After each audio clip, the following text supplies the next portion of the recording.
Alhamdulillah, alhamdulillahil wahidil qahhar, al-azizil ghaffar, mukawwiril laili 'alan nahar. Ashhadu an la ilaha illallah wahdahu la syarika lah, wa ashhadu anna sayyidana Muhammadan abduhu wa rasuluhul mab'utsu ilan nasi kaffatan bil huda war rahmati wal anwar. Allahumma salli wa sallim ala abdika wa rasulika sayyidina Muhammadin wa ala alihi wa sahbihi al-ahyar. Amma ba'du, fa ya ayyuhal muslimun, usikum wa nafsiya bitaqwallah, faqad fazal muttaqun. Ittaqullaha haqqa tuqatihi wa la tamutunna illa wa antum muslimun. Hadirin sidang jamaah Jum'ah rahimakumullah, di hari yang mulia ini khatib berpesan kepada diri khatib dan kepada jemaah sekalian, mari kita senantiasa meningkatkan ketakwaan kepada Allah Subhanahu wa taala bimtithali awamirihi wajtinabi nawahih, dengan terus berusaha menjalankan perintahnya dan menjauhi larangannya. Salawat beriring salam mari kita haturkan dan kita persembahkan keharibaan junjungan kita Nabi besar Muhammad sallallahu alaihi wasallam, Nabi akhir zaman yang telah memberikan teladan dan petunjuk kepada kita semua. Mudah-mudahan kita semua kelak fi yaumil qiyamah mendapat syafaat dari baginda Rasulullah Muhammad sallallahu alaihi wasallam. Amin amin ya rabbal alamin. Hadirin, tak terasa hari ini kita sudah memasuki tanggal 1 Muharram 1447 Hijriah. Tak ada kata lain bagi kita semua kecuali syukur alhamdulillah atas nikmat umur panjang, atas nikmat kesehatan, atas nikmat kesempatan, hingga detik ini kita diberi kesempatan oleh Allah Subhanahu wa taala untuk menemui tahun baru Islam. Setiap kali memasuki tahun baru Islam, maka tentu yang kita ingat adalah peristiwa hijratun Nabi min Makkah ilal Madinah yang terjadi pada tahun 622 Masehi. Dulu para sahabat sempat berbeda pendapat mengenai kapan kira-kira dimulainya penanggalan atau kalender Hijriah. Dalam kitab Fathul Bari disebutkan setidaknya ada 4 pendapat utama. Sebagian sahabat ada yang berpendapat tahun Hijriah itu dimulai semenjak kerasulan Nabi Muhammad, bi'tsatun Nabi. Pendapat kedua ada yang mengatakan tahun Hijriah itu dimulai sejak kelahiran Nabi. Pendapat ketiga ada yang mengusulkan tanggal kematian baginda Nabi. Ada pendapat yang terakhir yang keempat, para sahabat mengusulkan yaitu peristiwa hijrahnya Nabi Muhammad sallallahu alaihi wasallam. Dari keempat usulan ini, Sayyidina Umar ibn al-Khattab pada waktu itu memilih pendapat yang terakhir, memilih peristiwa hijratun Nabi dari Makkah ke Madinah sebagai tonggak awal untuk menentukan kalender Hijri atau kalender Qamari.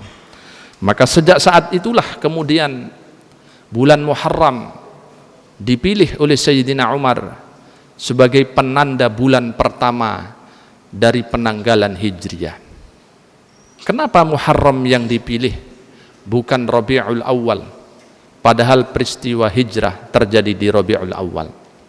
Para ulama mengatakan bahwa Muharram itu adalah terjadinya niat, terjadinya tekad pertama untuk melakukan hijrah, kendatipun kemudian pelaksanaannya terjadi pada bulan Rabiul Awal.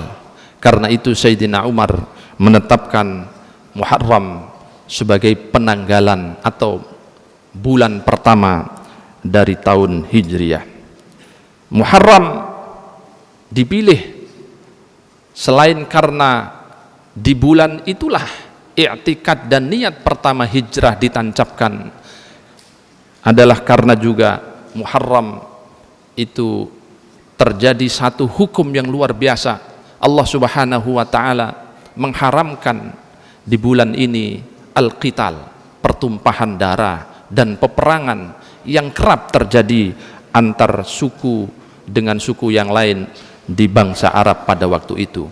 Karena ini maka kemudian Muharram ditetapkan menjadi bulan pertama Hijriah. Para hadirin, pada masa jahiliyah bulan Muharram itu lebih dikenal dengan sebutan Safarul Awal. Ada Safar Awal, ada Safar Tsani, tapi kemudian diganti namanya dengan nama Muharram. Sebagian sejarawan juga mencatat sebelum dikenal dengan nama Muharram, bulan ini oleh masyarakat jahiliyah juga dikenal dengan sebutan Al-Mu'tamir. Tapi setelah Islam datang, bulan-bulan atau nama-nama tersebut secara resmi diganti dengan nama Muharram. Secara bahasa, Muharram adalah sesuatu yang diharamkan. Yang diharamkan maksudnya adalah peperangan, permusuhan, dan pertumpahan darah yang kerap terjadi antar sesama umat manusia, khususnya bangsa Arab pada waktu itu.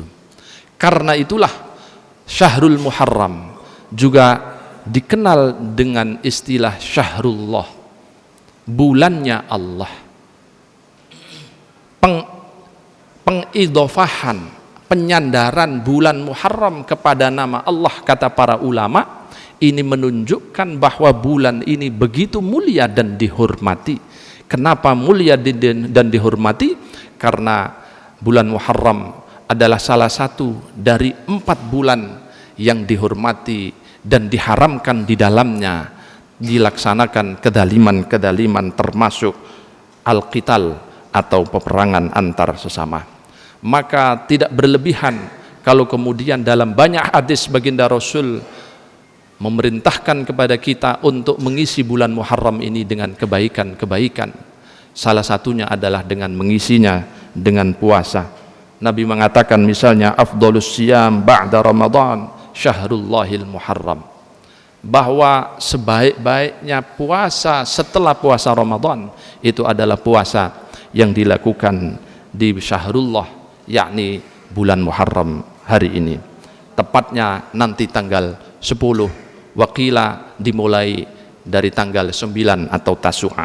Para hadirin rahimakumullah, kenapa disunnahkan untuk puasa? Dalam riwayat yang lain juga disebutkan bahwa dulu kaum Yahudi itu juga sering melakukan puasa di bulan ini, terutama di tanggal 10, sebagai wujud ekspresi syukur atas keselamatan yang diberikan oleh Allah kepada Musa. Maka kesyukuran itu mereka ekspresikan dalam bentuk puasa setiap tanggal 10. Saat Nabi datang ke Madinah bertanya kepada kaum Yahudi, kenapa kalian semua puasa di tanggal 10 Muharram? Karena ini adalah kesyukuran kami atas diselamatkannya Nabi Musa dari adab Allah Subhanahu wa ta'ala. Kata Nabi, sejak saat itu maka kami, kata Nabi, memerintahkan kepada seluruh umat Islam untuk menunaikan puasa Asyura. Dan untuk membedakan antara umat muslim dengan kaum Yahudi, Nabi pernah berjanji, seandainya tahun depan saya diberikan kesempatan untuk hidup panjang, maka akan saya genapi puasa saya tanggal 9 atau yang dikenal dengan puasa Tasu'a. Jadi ada sunnah puasa Yaumut Tasu'a tanggal 9 dan dilengkapi dengan Yaum Asyura tanggal 10 Muharram. Para hadirin rahimakumullah, yang paling penting di atas itu semua, peristiwa yang terjadi di bulan ini adalah peristiwa hijrah. Peristiwa hijrah mengajarkan kepada kita tentang pentingnya perubahan dari kegelapan menuju keterang benderangan, perubahan dari kedaliman menuju keadilan, perubahan dari ketidaksemangatan menuju jiwa-jiwa yang lebih bersemangat untuk berproduksi.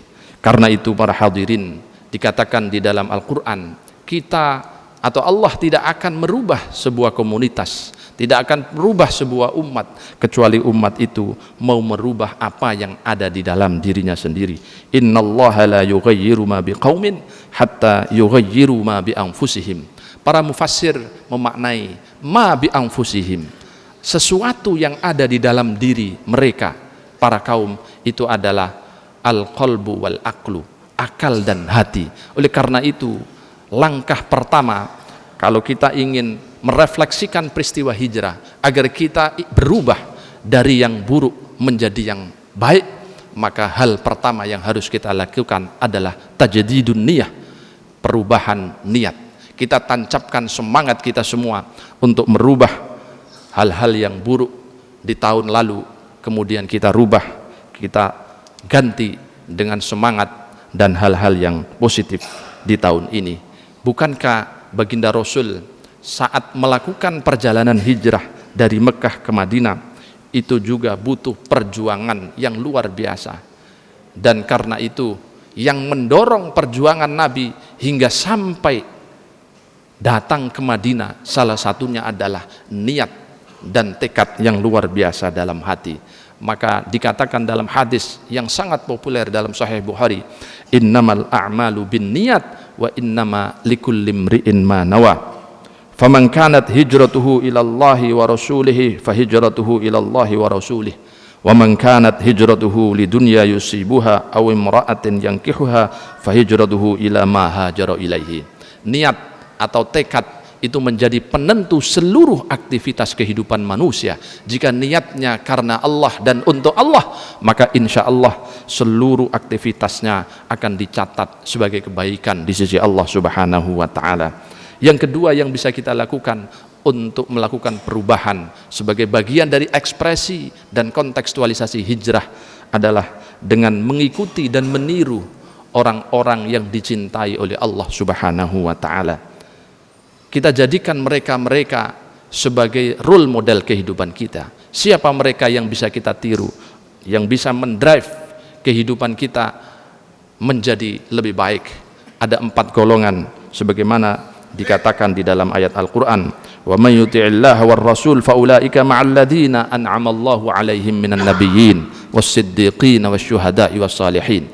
4 golongan inilah setidaknya yang menjadi role model bagi kita, menjadi qudwah hasanah, menjadi contoh yang bisa kita tiru, yaitu para nabi, para siddiqin, orang-orang yang punya kejujuran, para syuhada dan para salihin. Mudah-mudahan kita bisa meniru kehidupan mereka, kita baca sirah dan perjalanan hidup mereka untuk kita tiru, kita replikasi dalam kehidupan kita, sehingga kehidupan di tahun ini 1447 Hijriah akan jauh lebih baik dari kehidupan di tahun-tahun sebelumnya. Dan terakhir, tentu trik yang bisa kita lakukan agar kita bisa berubah ke arah yang lebih baik, berhijrah dari yang buruk ke arah yang lebih baik, tentu adalah selalu meminta dan memohon pertolongan dari Allah Subhanahu wa ta'ala. Betapapun usaha yang sudah kita lakukan begitu luar biasa, tapi kalau tidak ada ma'unah, tidak ada pertolongan, tidak ada taufik dari Allah Subhanahu wa ta'ala, maka usaha yang luar biasa itu juga akan tidak membuahkan hasil yang maksimal. Maka kita harus terus berusaha dan berdoa. Di dalam ayat Al-Fatihah setidaknya kita memohon kepada Allah 17 kali sehari semalam, ihdinas siratal mustaqim, ya Allah tunjukilah kami semua kepada jalan yang lurus. Ini semua adalah bagian dari ikhtiar untuk kemudian kita bisa berubah ke arah yang lebih baik. Mudah-mudahan khutbah singkat ini menjadi pengingat bagi kita semua untuk merefleksikan dan mengkontekstualisasikan peristiwa hijrah 14 abad silam dalam kehidupan kita hari ini, agar berubah menjadi insan-insan yang lebih baik. Amin amin ya rabbal alamin. Barakallahu li wa lakum fil Qur'anil azim wa nafa'ani wa iyyakum bima fihi minal ayati wadh-dhikril hakim wa taqabbala minni wa minkum tilawatahu innahu huwal ghafurur rahim.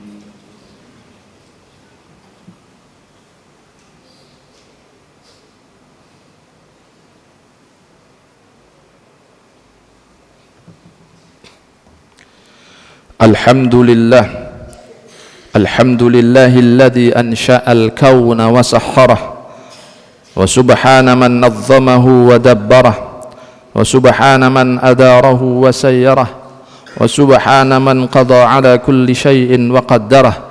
Ashhadu an la ilaha illallah wahdahu la sharika lah wa ashhadu anna sayyidana Muhammadan abduhu wa rasuluhul mujtaba jaa bimillatin hanifiyyah. Sallallahu wa sallama ala sayyidina Muhammadin wa ala alihi wa ashabihi ahli sidqi wal wafa wattabi'ina wa man tabi'ahum bi ihsanin ila yaumil qiyamah. Amma ba'du, fa ya ayyuhal muslimun usikum wa nafsiya bi taqwallah faqad fazal muttaqun.